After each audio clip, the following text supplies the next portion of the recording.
राजा को बोले जी नोटबंदी कर दो, नोटबंदी करने से भ्रष्टाचार खत्म हो जाएगा, आतंकवाद खत्म हो जाएगा। एक दिन शाम को टीवी पे आके 8 बजे नोटबंदी कर दो। लंबी लंबी बैंकों के सामने लाइनें लग गई, कई लोग मर गए, दुकानें बंद हो गई, रोजगार बंद हो गए, पूरे देश का बेड़ा गर्क हो गया। फिर एक दिन कोई आके बोला जी 2000 का नोट ले आओ। राजा 2000 का नोट ले आया। 4 साल बाद कुछ लोग आके बोले जी 2000 का नोट बंद कर दो।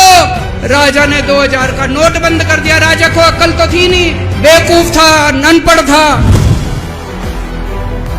एक बार कुछ लोग आके बोले जी ये किसानों के कानून बना दो, इस कानून से किसानों का भला होगा। राजा ने कानून बना दिए, पूरे देश के किसान सड़कों पे उतर आए। 750 किसान मर गए आंदोलन में, और 1 साल के बाद राजा को वो तीनों कानून वापस लेने पड़े। राजा अपने दोस्तों का बड़ा ख्याल रखता था।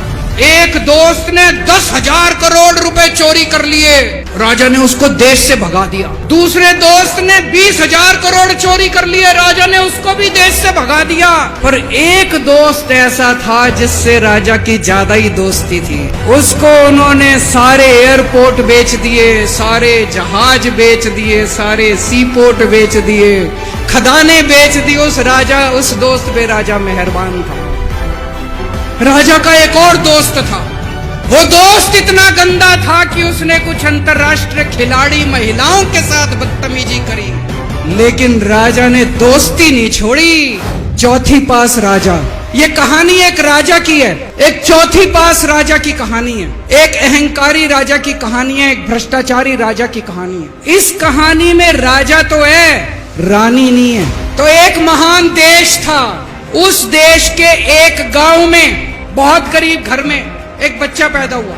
ऐसे ही गांव का ज्योतिषी आया, उसने बच्चे की कुंडली देखी और बच्चे की माँ को बोला कि माई तेरा बेटा बड़ा होके बहुत बड़ा सम्राट बनेगा।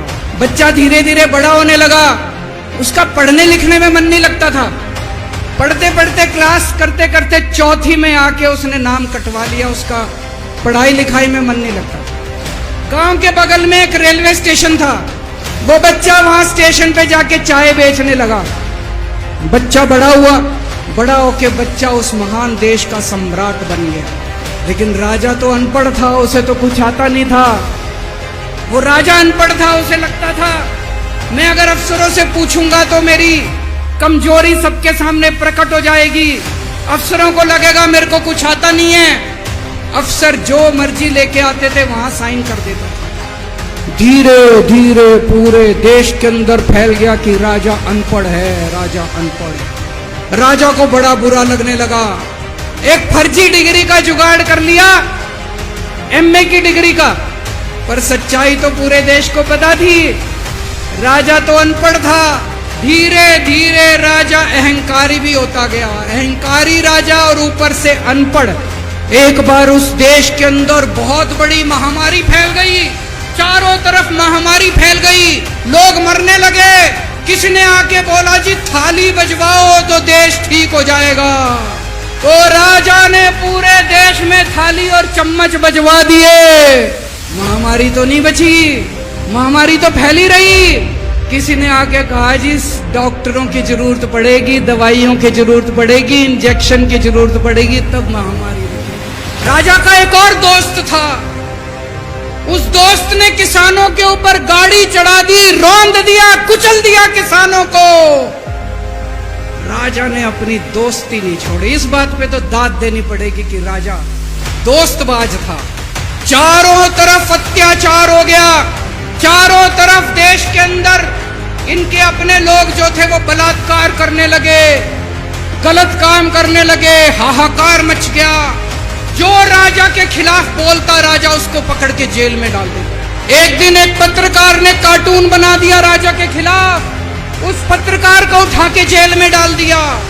एक दिन एक किसी पत्रकार ने उनके खिलाफ कुछ लिख दिया, उसको पकड़ के जेल में डाल दिया। जो राजा के खिलाफ बोले उसका बेड़ा गर्क। कोई जज अगर उस राजा के खिलाफ ऑर्डर करता था, राजा उसको बख्शता नहीं।